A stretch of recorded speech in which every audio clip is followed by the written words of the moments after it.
hati hamba-Mu, Pak Yusuf yang akan menyampaikan pelajaran Tuhan. Kau urapi setiap hati dan pikiran kami Tuhan, agar kami bisa menyimak pelajaran apa yang disampaikan oleh hamba-Mu Tuhan. Dalam nama Tuhan Yesus kami membuka pelajaran ini. Haleluya. Amin. Amin. Jadi masih ingat kita sedang membahas ayat apa 2 minggu yang lalu? Masih ingat? Lebih saja. Ingat apa kita ayatnya tentang apa?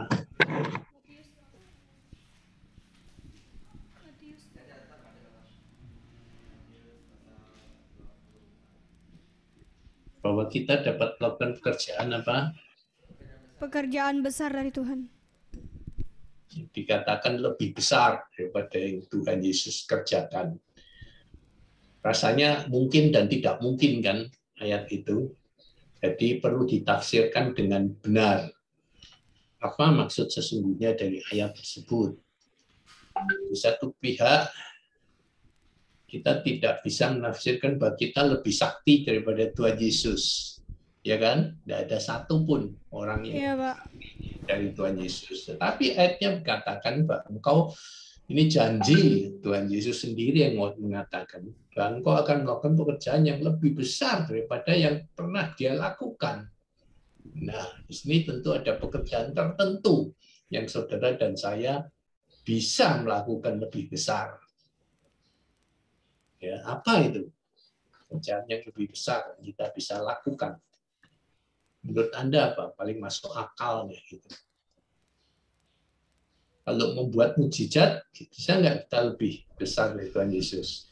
Tidak. Tidak bisa. Ya, itu sudah pasti. Jadi banyak orang yang menafsirkan ini bisa. Makanya banyak aneh-aneh. Pendeta-pendeta yang aneh-aneh ya. Yang seperti pendeta Andi Simon itu saya khawatir sekarang ya. Dia merasa lebih hebat dari Tuhan Yesus. Ya, itu enggak, saya khawatirnya. Sekarang sudah reda kan, sudah berhenti kan dia ya. Ini saya khawatir kan satu, ini negara yang seperti ini, kalau dia melakukan terus acara dia di liput televisi terus menyembuhkan orang-orang dari non-Kristen, waduh pasti mengerikan. Respon dari kelompok seberang pasti akan lama-lama pasti marah. Ya. Istilahnya itu bukan kapling kita, istilah mereka tentunya. Jadi enggak lah. Jadi apa yang kalau menurut saudara kita bisa melakukan apa yang lebih besar daripada Tuhan Yesus? Boleh saya kenalan dengan Andrean Hangga baru masuk.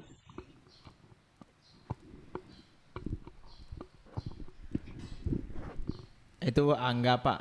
Angga yang bakal ikut Zoom nanti yang jam 10 juga yang pelajaran dari Pak Yusua Sunaru, jadi masuk kelas ini dulu, nanti bakal masuk lagi Pak. Oke.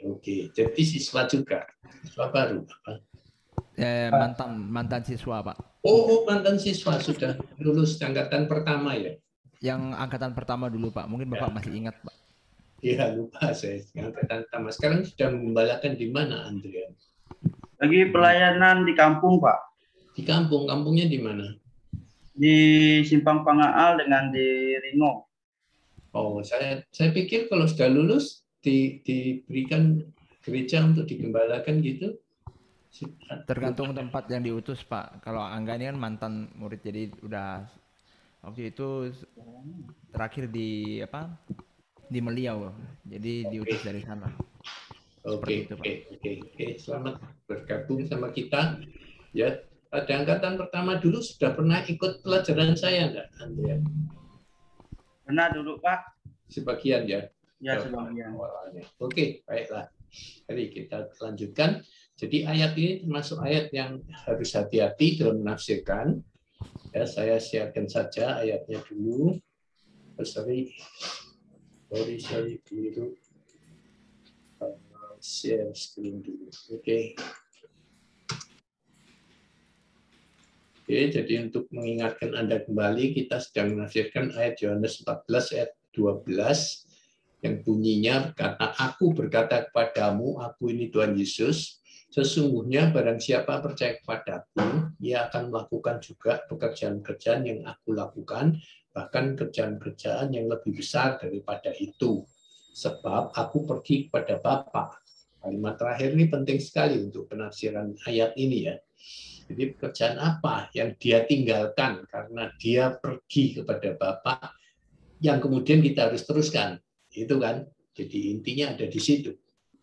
Apa pekerjaan apa yang belum selesai pada saat Tuhan Yesus naik ke surga?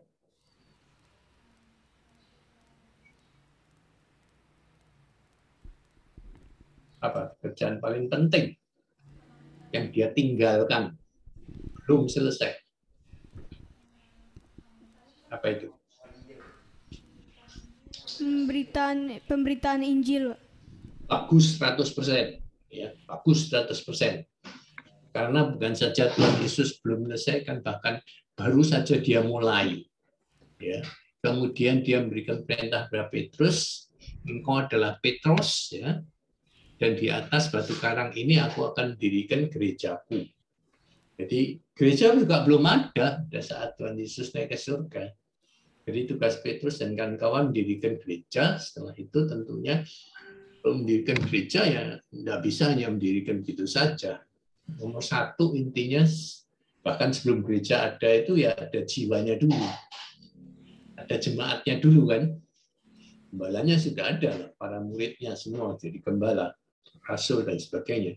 Tapi jemaatnya dulu, karena itu gitu Tuhan Yesus naik surga kan Roh Kudus turun 10 hari kemudian. Kemudian Petrus dengan penuh Roh Kudus berkhotbah pertama kali dan 3.000 orang bertobat. Itulah mungkin gereja yang paling pertama didirikan di muka bumi ini, di Yerusalem. Ya, 3.000 orang bertobat. Jadi itu jemaat pertama dari gereja pertama yang didirikan oleh Petrus. Ya, secara tidak langsungnya. Karena itu menggenapi perkataan Yesus, karena Yesus mengatakan aku akan mendirikan jemaatku, gerejaku di atas batu karang ini yang adalah Petrus itu tadi itu ya. Nama Petrus itu dari Petros yang dalam bahasa Yunani berarti batu karang. Jadi gereja asli pertama Kristen itu gereja yang di Yerusalem. Ya. Mungkin pendetanya belum resmi diangkat, tapi anggap saja Petrus lah ya, pendeta pertamanya barangkali pada sidangnya. Tapi tidak pernah diresmikan begitu. Saya percaya pada saat itu kepemimpinan sifatnya jamak, ya bukan satu orang. Nah, yang aneh kan Gereja Roma Katolik mengklaim paus pertama mereka itu adalah Petrus. Itu klaim yang cukup menggelikan lah ya. Pertama belum ada bukti bahwa Petrus pernah ke Roma. Ya, dan yang jelas sekali gereja mula-mula itu adalah di Yerusalem. Dan Gereja Roma Katolik mengklaim mereka lah gereja asli yang pertama, gereja yang asli, yang mula-mula sekali itu Gereja Roma Katolik. Setelah itu semua pecahannya, bukan klaimnya mereka. Tidak tahu kenapa mereka pakai nama Katolik.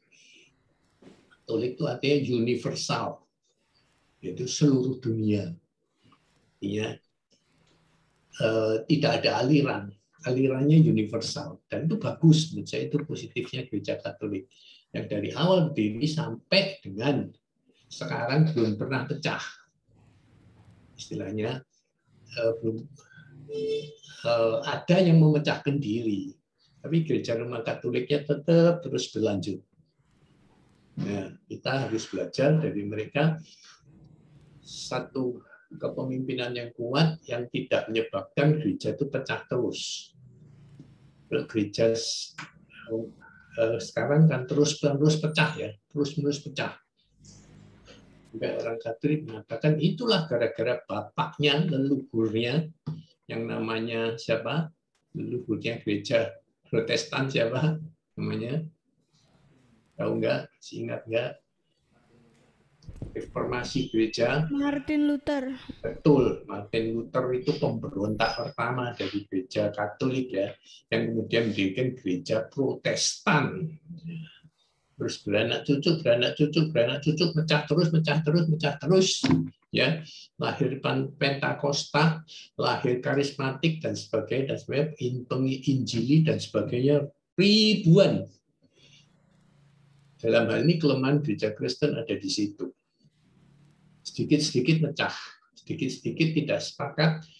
Dua gembala gitu di satu gereja langsung pecah diri sendiri-sendiri. Ya, itu kelemahannya menurut saya sih.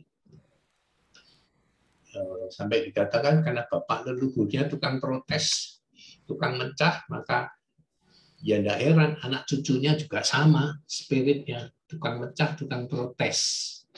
Jadi ini satu hal yang bagus, masukan yang bagus buat kita semua.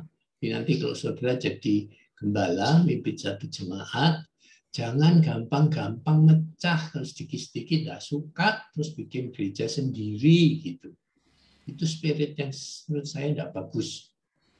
Ya, segala masalah miskomunikasi dan perbedaan pendapat harus dapat diselesaikan internal dengan kasih.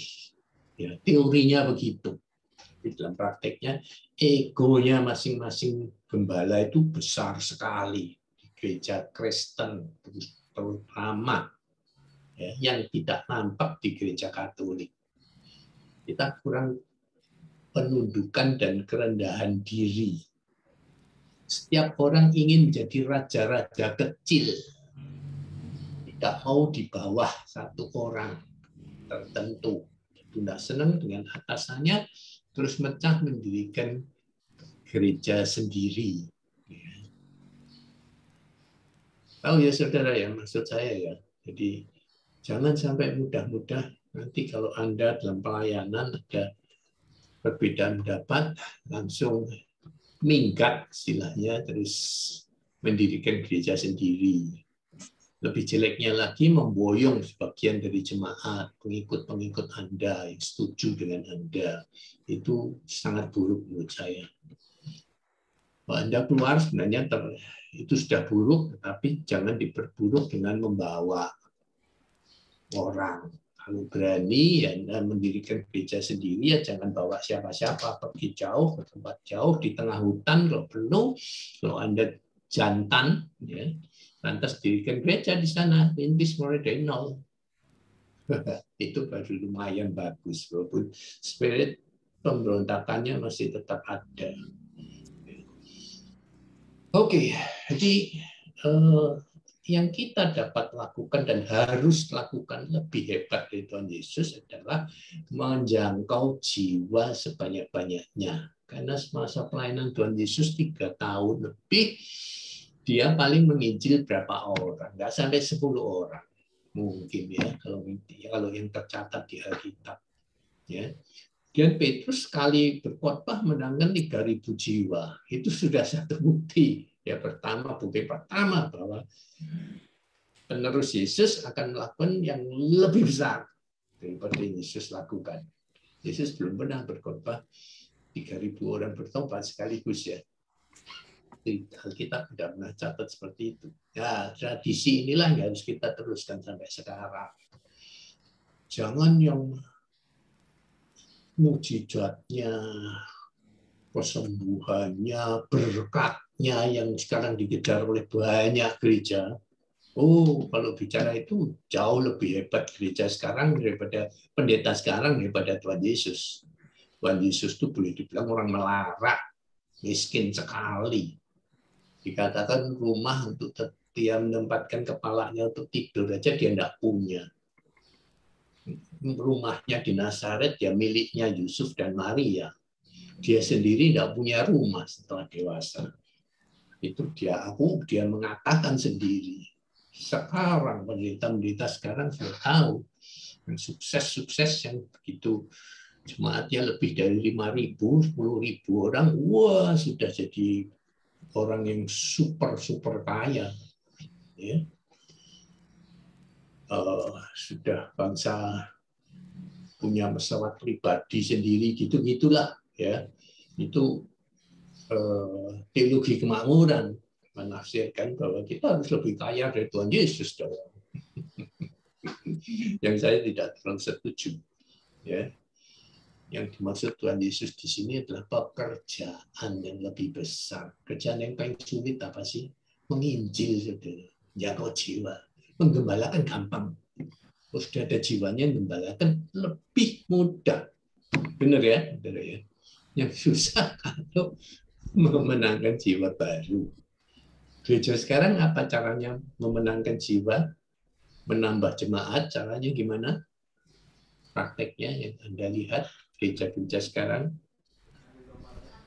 Ngambil domba yang lain. Betul, itu praktek yang sudah sangat umum, sangat lazim, dan dianggap baik-baik saja. Namanya kita punya gereja berkompetisi dong, bersaing dong. Banyak jiwa, rebutan di antara mereka sendiri.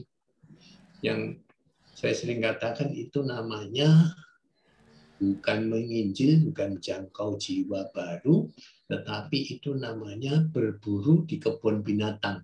Kalau saudara berburu di kebun binatang, mudah nggak berburu di kebun binatang? Mudah. Mudah sekali menembaki binatang buas yang ada di dalam kurungan, ya, yang bukan yang liar, atau dengan istilah lain ada yang mengatakan gereja sekarang seperti kalau Yesus kan selalu kamu akan jadi penjala ikan, ya kan, mencari jiwa baru. Terus sekarang gereja yang gereja lakukan adalah memancing di akuarium orang. Gampang juga nggak mancing atau menjala ikan di akuarium. Gampang juga, ya, karena sudah ada dalam akuarium, sudah jemaat Tuhan, sudah dimenangkan itu. Jadi sebagian gereja, sebagian besar gereja menurut saya sekarang di situ aktivitasnya. Saya tidak termasuk yang tidak percaya bahwa menjangkau jiwa adalah dengan cara KKR. KKR yang sekarang dilakukan adalah yang datang ke KKR itu apa? Orang Kristen atau bukan? Orang Kristen. Orang Kristen jelas sekali. Kalau tidak 100%, ya mungkin 99, sekian persen. Ya, karena bahkan undangannya sendiri demi keamanan sudah dicantumkan untuk kalangan sendiri. Benar nggak? Brosur-brosur di KKR atau di banner-banner, di spanduk itu untuk kalangan sendiri. Dari situ sudah jelas bahwa KKR adalah memang untuk kebangunan rohani. Betul, KKR itu kan kebaktian kebangunan rohani. Orang Kristen yang rohaninya mulai lemah dibangunkan kembali. Jadi sama sekali tidak menjangkau jiwa baru. Lagi-lagi mencoba menjangkau jemaatnya gereja lain. Ya, itulah saya tidak percaya kayak KKR itu adalah program penginjilan itu saya tidak setuju, tidak melihat bahwa seperti itu. Kecuali Anda melakukan KKR di pedalaman, ya. Gereja kita itu melakukan di pedalaman, seringkali ke Kalimantan misalkan, atau mana saja pedalaman yang terisolasi sama sekali, lalu mencari tanah lapang yang cukup besar, lapangan terbuka, ya, kemudian mendirikan panggung, kemudian mulai mainkan musik keras-kerasnya supaya penduduk-penduduk setempat, orang-orang lokal setempat berdatangan, siapapun agamanya. Nah, itu masih boleh dikatakan sebagai program misi. Cuman kemudian ada kelemahan lagi, bahwa program misi semacam itu sekali lagi memenangkan jiwa, betul. Ketika diundang, banyak orang yang belum percaya Yesus menjadi percaya Yesus. Itu terjadi. Apalagi kalau Anda ke pedalaman Afrika, yang dilakukan oleh Reinhard Bonnke dan kawan-kawan. Ya, itu benar-benar menjangkau jiwa baru, fresh, benar-benar. Tapi sayangnya ada kelemahannya, bahwa perintah amanat agung di Matius 28, ya, ayat 19-20 itu mengatakan, pergilah jadikan semua bangsa muridku. Ajarlah mereka, baptislah mereka. Dan seterusnya, dan seterusnya. itu penafsirannya seringkali ditafsirkan secara sempit. Yaitu kalau model KKR di pedalaman tadi itu sudah dianggap itulah menjalankan amanat agung. Baru sebagian, baru sebagian, baru separuh istilahnya. Yang Tuhan maksud adalah memuridkan, bukan menjadikan Kristen. Ya, memuridkan itu berarti sesudah dimenangkan percaya Yesus, lalu digembalakan, didewasakan. Dan ini yang tidak dilakukan oleh tim-tim yang mengadakan KKR di pedalaman. Mereka begitu selesai ditinggal. Lalu apa yang terjadi dengan jiwa-jiwa baru? Rawan sekali mereka situasinya, saudara. Rawan sekali. Sebab mereka itu dulunya adalah anak buahnya iblis, sekarang menjadi anak buahnya Tuhan Yesus. Mereka seperti bayi yang baru lahir, baru masih belum tahu apa-apa tentang kekristenan dan segala ajarannya, baru tersentuh saja, kemudian percaya Yesus, belum ngerti apa-apa, lalu bayi ini ditinggal begitu saja tanpa ada pengasuhnya. Ini berbahaya sekali. Artinya bayi itu tidak ada yang nyusuin. Minimal. Akan mati, banyak yang mati. Kembali lagi ke agama mereka atau percaya mereka. Atau mereka diteror oleh agama lama mereka. Tarik lagi. Bahkan kalau saudara-saudara kita sepupu, kalau ada orang yang murtad kan dibunuh, saudara. Hukumnya memang harus dibunuh. Murtadin. Halo, siapa itu ya? Ada datang baru lagi ST barangkali. Selamat datang ST. Itu ada tidak termute tadi Pak, jadi udah di mute. Bisa Ya, lanjut Bapak ST tapi dari mana? Itu dari nanti yang kelas nanti jam 10 itu Pak. Oke, ya. Oke, silakan Pak. Ya, jadi sayang sekali kalau setelah dimenangkan tadi tidak diserahkan ke gereja. Mestinya setiap jiwa yang menangkan itu diserahkan di gereja, jiwa-jiwa baru itu. Atau tim KKN itu kalau memang di daerah situ tidak ada jiwa, mereka wajib mendirikan, merintis gereja baru di situ untuk mengasuh, menyusui tadi loh, jiwa-jiwa baru, bayi-bayi yang baru lahir, yang rawan sekali akan meninggal, mati secara rohani kalau tidak ada yang memuridkan dan membaptis dan seterusnya untuk bertumbuh. Nah, ini tugas pengembalaan. Ya, jadi tugas pengembalaan dan penginjilan harus jadi satu, nggak bisa terpisah. Sekarang ini sendiri-sendiri, yang membalakan sendiri, tidak cari jiwa, ya, cari jemaat gereja lain, yang menginjil saja sendiri, tidak menitipkan setelah itu ke gereja. Jadi lambat kemajuan kita karena hal itu. Hasilnya kelihatannya banyak, tapi banyak yang hilang, banyak yang mati lagi. Ya. Jadi sekali lagi ayat ini maksudnya adalah menjangkau jiwa baru. Itu yang paling penting itu kita harus lakukan. Ya.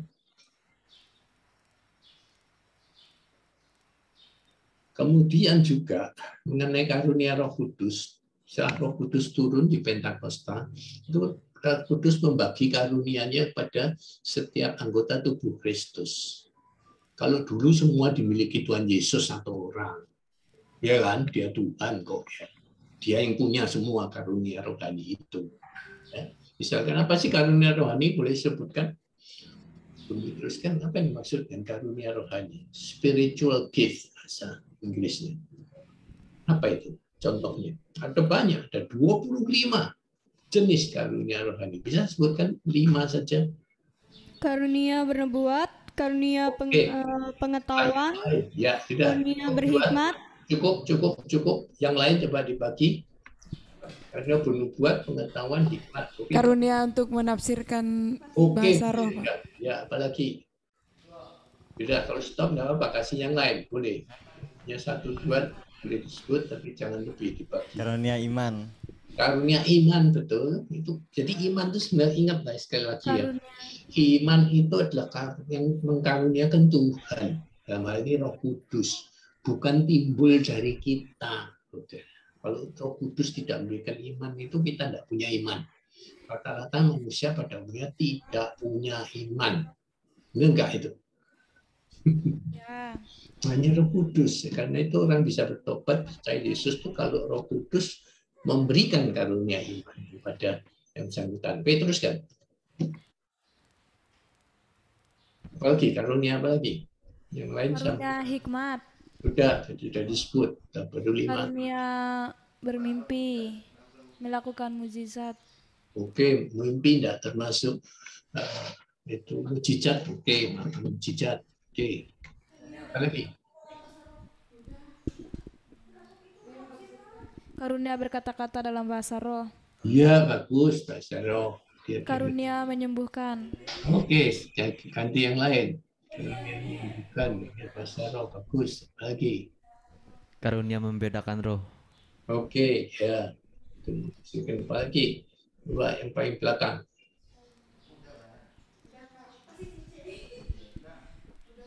Udah, Pak. Sudah, yang paling belakang sana enggak belum.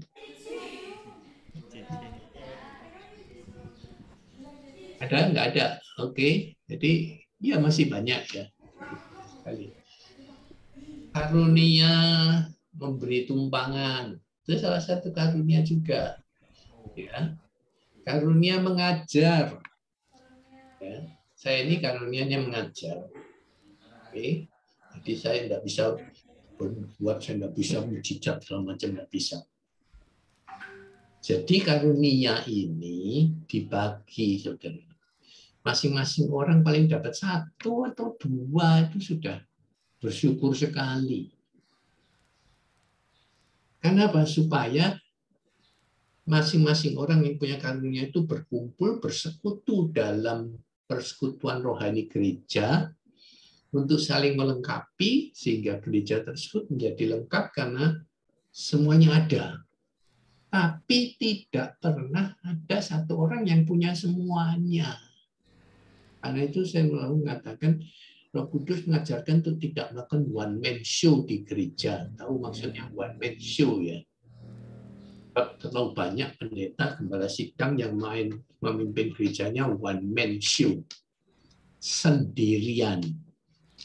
Karena dia mungkin merasa punya segala karunia-Nya. Ya. Dia yang berdoa, pembukaan, dia yang memimpin pujian sambil main musik, terus dia yang ngadarkan kantong persembahan, terus dia yang khotbah, terus dia yang berkati tutup. Itu one man show namanya ya. Jangan seperti itu. Berarti Anda membutuhkan pemimpin dari jemaatmu itu yang mempunyai karunia rohani yang saling melengkapi satu dengan yang lain sehingga lengkap nantinya.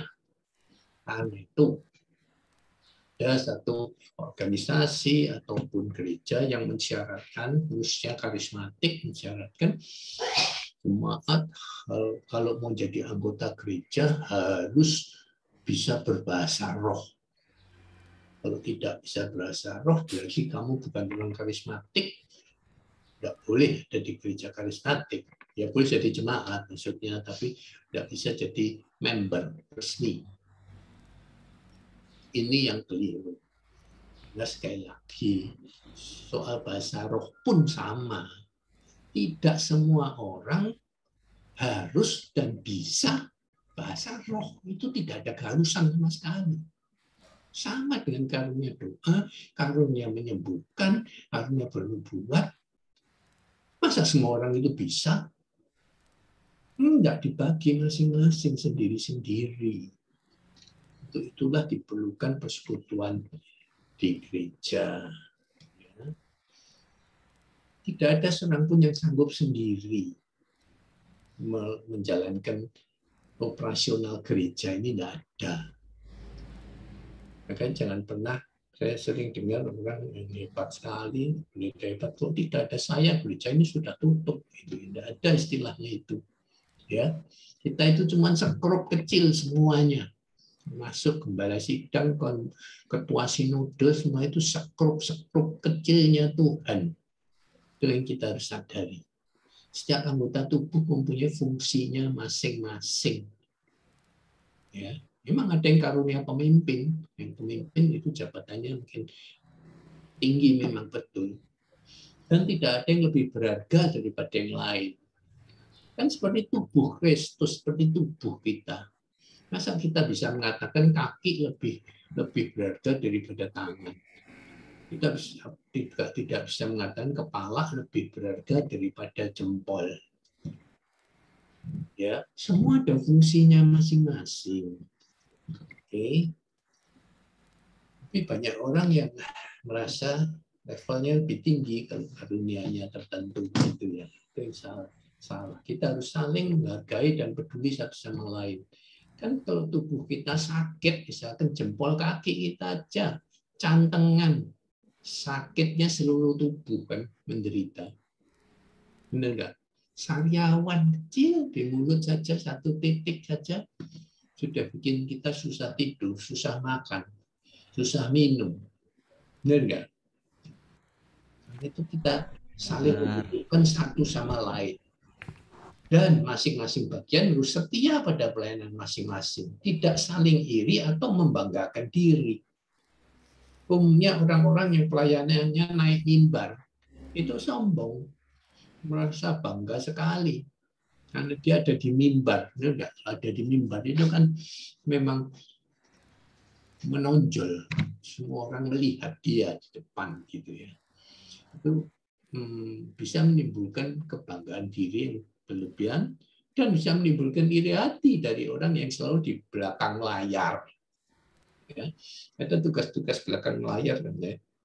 Pendoa syafaat itu seringkali hanya bertugas di belakang layar, tidak pernah menonjol, jarang naik mimbar. Ya, itu yang persoalan dalam gereja ada di situ. Salah satunya di tantangan Anda di situ.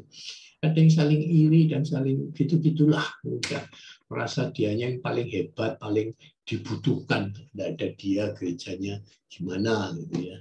Itu semua jangan sampai terjadi nanti kalau Anda di gereja. Sebab bersama-sama gotong royong itu menjadi kekuatan kita sehingga kita dapat melakukan kerjaan yang lebih besar daripada Tuhan Yesus lakukan. Kalau kita kompak, ya kita keroyokan kerjanya. Tuhan Yesus sendiri kerjanya itu hanya bisa dibandingkan dengan kita kalau keroyokan. Ya. Kalau seluruh gereja di dunia ini keroyokan, menangkan jiwa mungkin 1 juta orang setiap tahun atau setiap berapa bulan mungkin terjadi itu. Ya. Itu besar jumlahnya. Itu yang dikatakan oleh ayat tadi. Kita dapat lakukan lebih besar jika kita keroyokan kompak menjadi satu tubuh Kristus yang tanpa egoisme.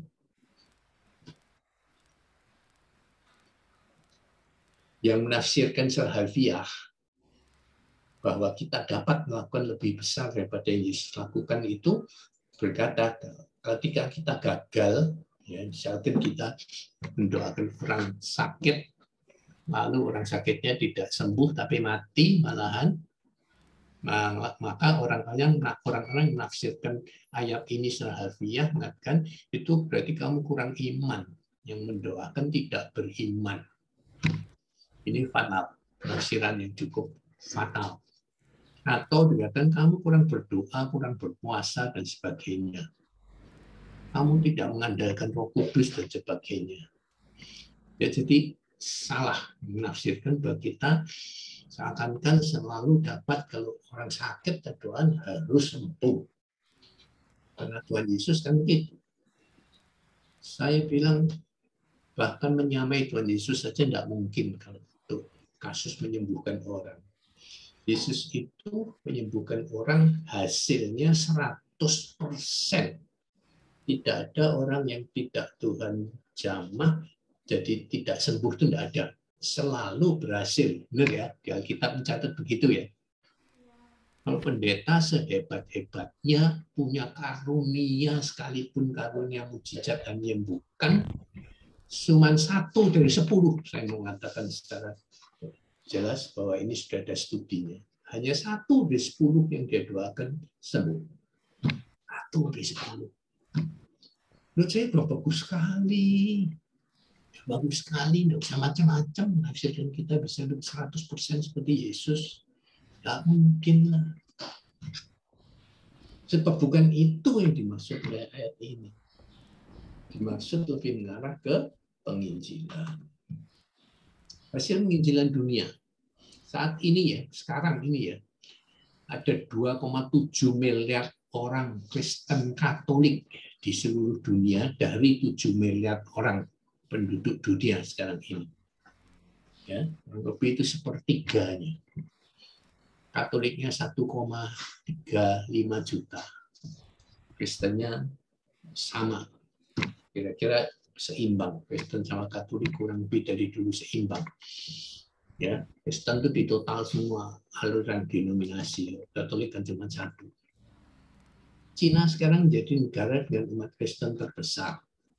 58 juta pada 2010, sekarang 100 diperkirakan akan menjadi 160 juta pada 2025 dan akan menjadi 247 juta jiwa pada tahun 2030, sudah melampaui orang Kristen di Amerika. Diperkirakan pada 2030. Daerah saudara ya, karena penduduknya Cina itu 1,5 miliar, 1,5 M. Cuman 200 jutaan itu persentasenya masih kecil, masih minoritas, ya, masih minoritas. Nigeria itu juga satu negara yang cukup besar, orang Kristennya berhasil sekali boleh katakan, 120 juta. Meksiko 100 juta, Brasil 40 juta, India 20 juta, Indonesia 23 juta, Korea 14 juta, itu 30%. Ya, ini hasil penginjilan dunia sampai hari ini.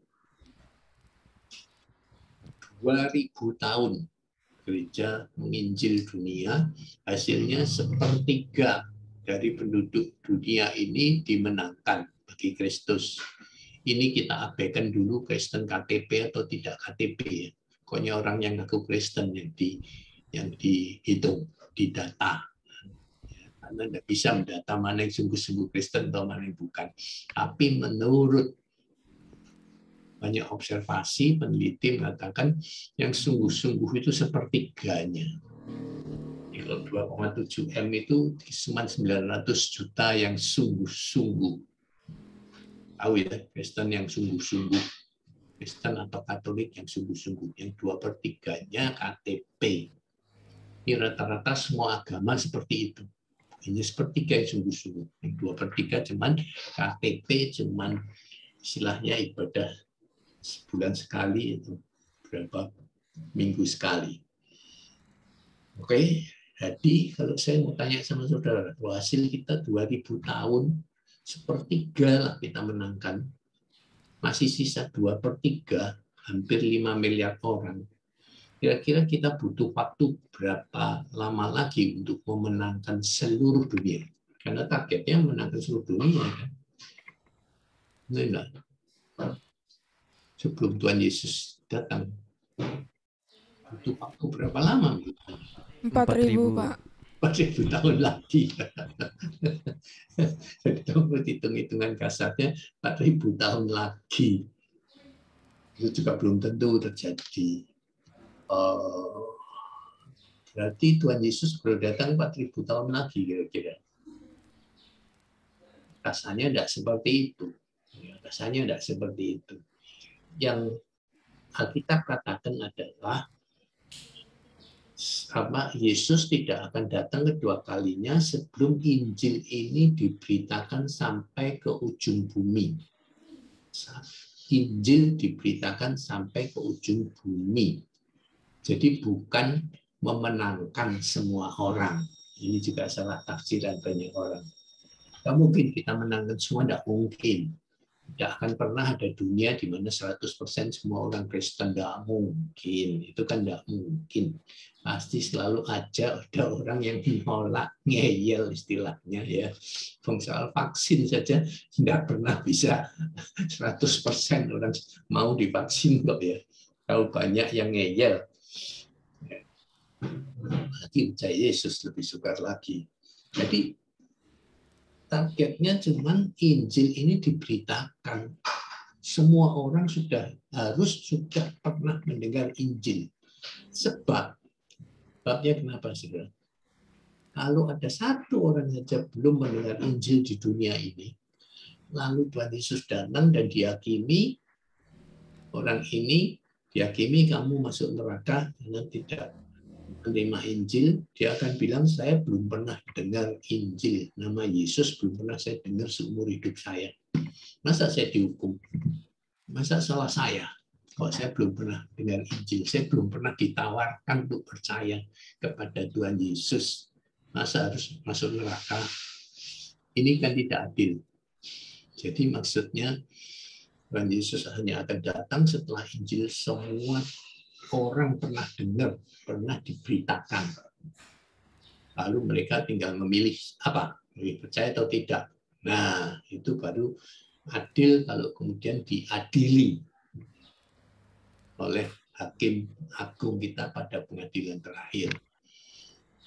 Sekarang ini menurut saya sudah hampir 100%, mungkin 99 berapa persen, karena dunia internet sekarang sudah, ya kan, dunia media sosial sudah menjangkau orang sampai ke pucuk-pucuk gunung, sampai kemanapun sudah terjangkau, saudara. Dulu ya kira pada abad yang lalu, tahun 1980-an, 70-an itu mulai muncul pertama teknologi parabola. Parabola ya. Parabola sekarang sudah kuno, tapi dulu itu sangat canggih karena itu pakai satelit. Jadi dimanapun Anda, di ujung bumi manapun, kalau Anda pasang parabola, Anda akan terhubung dengan satelit, dan berarti Anda dapat terhubung dengan seluruh dunia ini. Tim penginjilan, tim misi kita suatu hari pergi ke pedalaman di Kalimantan, ya, setelah menempuh perjalanan dengan pesawat terbang dari Amerika sampai ke Ponti, ya, puluhan jam, transit di Jakarta tentunya atau Singapura. Lalu setelah dari Ponti mereka naik kendaraan seharian penuh 20 jam. Kemudian setelah itu mereka menyusuri sungai 2-3 hari. Dan di tengah perjalanan itu pemimpin misi ini, Pendeta Dania Nafi namanya, melihat ada sebuah gubuk di pinggir sungai yang ada parabolanya. Jadi dia mampir, lantas dia melihat orang tersebut sedang menonton film Hollywood yang pada saat itu sangat populer, yaitu 90210 namanya filmnya, yang sangat populer pada saat itu. Dia, Pak Pendeta Denny Hanafi, mengatakan, waduh ini luar biasa, fenomena yang luar biasa. Nah, orang ini di tengah hutan, gitu jauh mereka yang datang dari Amerika tadi lewat pesawat 2 kali, lewat darat puluhan jam, naik perahu berhari-hari, berarti sudah pedalaman banget. Ada orang punya parabola, bisa nonton film Hollywood. Waktu itu, berarti parabola ini menjadi semacam jendela untuk melihat dunia. Dari situ dimulai era digitalisasi media sosial yang bisa menjangkau siapapun yang tidak bisa dijangkau oleh manusia.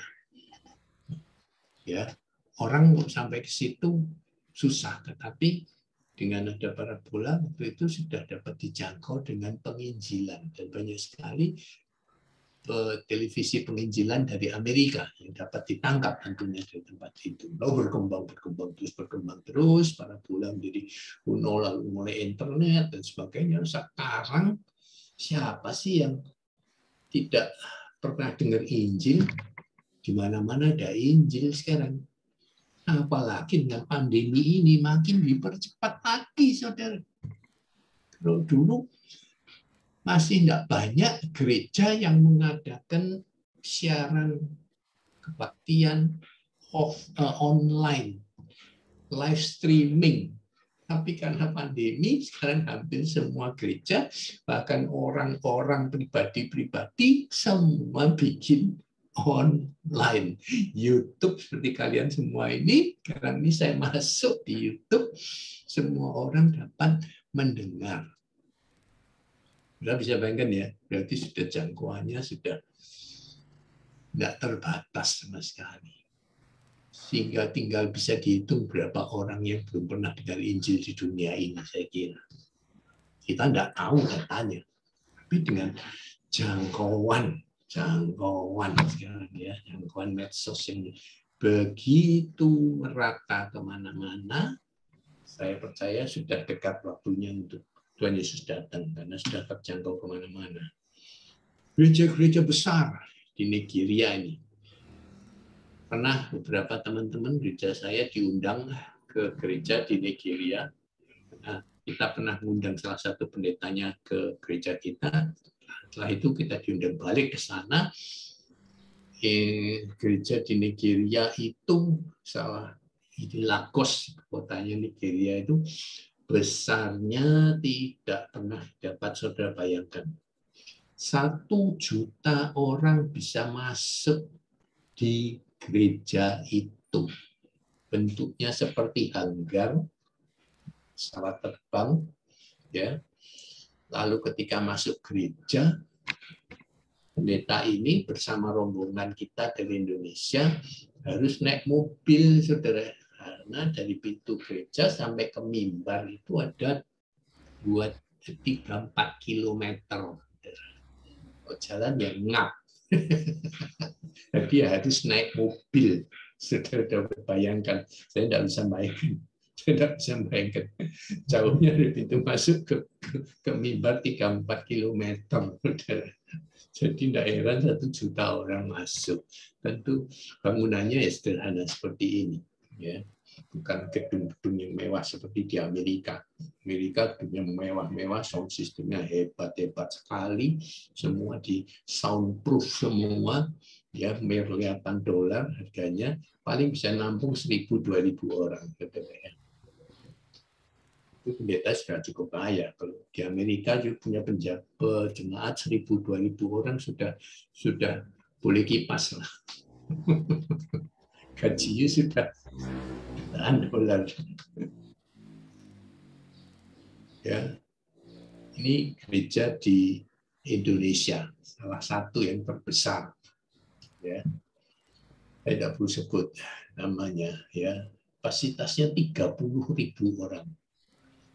Di bagian belakang itu ada balkon, balkonnya itu 2 tingkat. Tingkat pertama itu 5.000 orang, tingkat kedua itu 3.000 orang. Di bawahnya masuk berarti 20.000 lebih orang. Ya. Ini satu luar biasa. Seorang gembala yang dipakai Tuhan luar biasa. Dia dari kota kecil masuk ke kota besar, ke kota provinsi. Dalam 20-30 tahun dia bisa mengembangkan buat gereja yang besarnya kapasitasnya 30.000 orang. Ini mereka mengatakan sebagai mega church terbesar di Asia Tenggara. Saya pernah di sini. Ketika persembahan diedarkan, kantong persembahan diedarkan kolektor ya, itu 500 orang kolektan. Bisnismen gagah-gagah semua jas yang mahal-mahal, hitam-hitam semuanya seragam, ya. 500 kolektan yang bawa kantong persembahan itu. Sebab orangnya 30.000, saudara. Kalau enggak 500 orang bisa 2 jam persembahannya enggak selesai-selesai. Ini 5 menit selesai, saudara. Saya pada waktu itu sampai membayangkan gereja saya cuma 100 jemaatnya, saudara. Jadi saya bilang, kalau kolektannya mereka saja 500, saudara. Saya bersyukur kalau gereja saya bisa punya 500 orang jemaat. Tapi mereka kolektannya saja 500 orang. Ngeri sekali, saudara. Seluruh jemaatnya kira-kira 70.000. Ya, jadi mereka tidak setiap minggu kebaktian di sini, di gereja masing-masing lokal. Sekali-sekali perayaan atau apa, mereka kumpul di situ. Oke. Ini cerita hasil penginjilan orang-orang kita di zaman ini.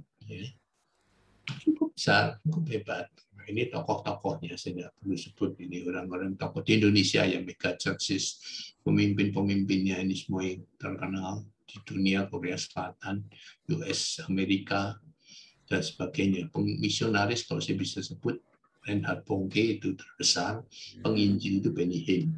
Ya. Nah, ini salah satu gereja di Jakarta, kalau Natalan selalu diadakan di Gelora Bung Karno, lebih dari 100.000 orang. Ini sudah lihat gambarnya, ini benar-benar jadi, saudara. Di Jakarta mereka setiap minggu mengadakan 150 kebaktian, ya, di 50 tempat. Jadi satu tempat kira-kira dipakai 2-3 kali, 3-4 kali. Ya, total hadirin yang hadir setiap minggu itu 200.000 orang. 200.000 orang setiap minggu yang hadir di 150 kebaktian tadi. Jadi tidak heran kalau Natalan bisa mengumpulkan lebih 100.000 orang, ya sangat masuk akal. Tapi sekali lagi, yang hadir, saya tidak mengatakan jemaatnya ya, yang hadir di gereja itu 200.000 orang, itu semua anggota gereja lain. Tapi karena saking populernya dengan perjamuan kudus yang bisa menyembuhkan orang, maka itulah banyak dari jemaat gereja lain tiap minggu lebih senang beribadah di gereja tersebut daripada di gerejanya sendiri, yang tidak terjadi kejadian apa-apa. Dan setiap bulan mereka membaptis minimal 1.000 orang. Setiap bulan 1.000 orang dibaptis. Hebat sekali, saudara. Saudara bisa bayangkan membaptis 1.000 orang. 50 pendeta yang turun ke kolam baptis secara gantian. Karena baptis selam kan repot sekali. Ya cuma dijebar-jebu, sudah nggak pakai apa-apa. Sudah nggak pakai doa, aku baptiskan engkau Natalia Hermansyah dalam nama Bapa dan Putra dan Roh Kudus, dalam nama Tuhan Yesus Kristus. Wah, lama sekali. Itu butuh 8 jam dari pagi sampai sore. Ngeri saya dengar itu, saudara. Ngeri dengar itu. Jadi baguslah hasil kita ini yang disebut lebih bagus lebih besar daripada yang Tuhan Yesus sudah kerjakan. Berarti ya, hamba Tuhan luar biasa. Ini yang terbesar di Indonesia mungkin saat ini, kalau satu sinode itu ya, di Jakarta mungkin yaitu 800.000 jemaatnya. Dia punya 1.000 gereja lebih di seluruh Indonesia. Ya. Tapi sebenarnya kalau menurut statistik saya tidak tahu apa benar, sebab saya ragu. Ada satu gereja yang jemaatnya 6 juta itu, saudara. Terdaftar jemaat 6 juta. Ya, mungkin sudah tahu lah. HKBP itu terbesar, gereja yang terbesar. Jemaatnya 6 juta. Ya ini HKBP 6,5 juta jemaatnya. GPI 3 juta, GPDI 2 juta, Gemit 1 juta, yang lain-lain 1 juta, kurang dari 1 juta. Gereja Katolik setengahnya dari gereja Kristen kalau di Indonesia. Ya. Nah, Kristennya lebih banyak kalau di Indonesia. Reinhard Bonnke sudah almarhum ya. Reinhard Bonnke ini misionaris yang boleh bilang terbesar. Kelompoknya dia dalam kelompok Siven itu mengklaim Reinhard Bonnke dari pelayanannya sepanjang hidupnya 40 tahun itu menobatkan 79 juta jiwa. Ya, mau separuhnya saja sudah hebat sekali. Ya. 2017 dia mengundurkan diri karena masalah kesehatan, kanker tenggorokan, 2019 mati. Menyembuhkan ribuan orang, bangkitkan banyak orang mati selama pelayanannya 60 tahun. Jadi lebih hebat dari Tuhan Yesus, saudara. Ribuan orang, saudara, yang dia bangkitkan dari kematian. Yesus berapa sih di Alkitab teman tercatat berapa orang cuma ya. Tapi ya ironisnya sekali lagi ini menunjukkan masih manusia tetap manusia ya. Dia menyembuhkan 79 berapa juta orang ya kan. Tapi dia sendiri mati sakit saudara. Aneh gak? Enggak juga, sangat wajar. Sangat wajar. Manusia harus mati dan banyak orang mati sakit karena sakit. Itu wajar sekali. Karena apa? Karena salah doktrinnya ini. Kesalahan banyak orang. Dia menyembuhkan jutaan orang. Benar nggak itu? Nah, Enggak benar. Yang menyembuhkan siapa? Tuhan. Dan sama sekali bukan, tidak ada satupun manusia yang dapat menyembuhkan orang lain.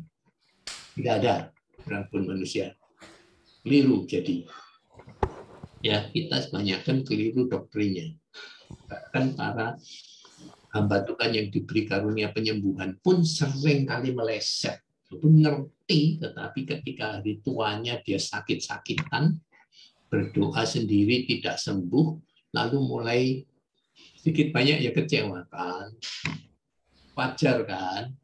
Lewat pelayanannya sudah ribuan jutaan orang disembuhkan.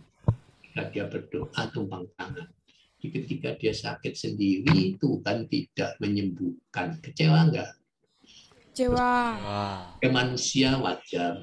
Tapi kita harus ingat sekali lagi, sama sekali bukan dia yang menyembuhkan. Dia tidak ada jasanya sedikit pun.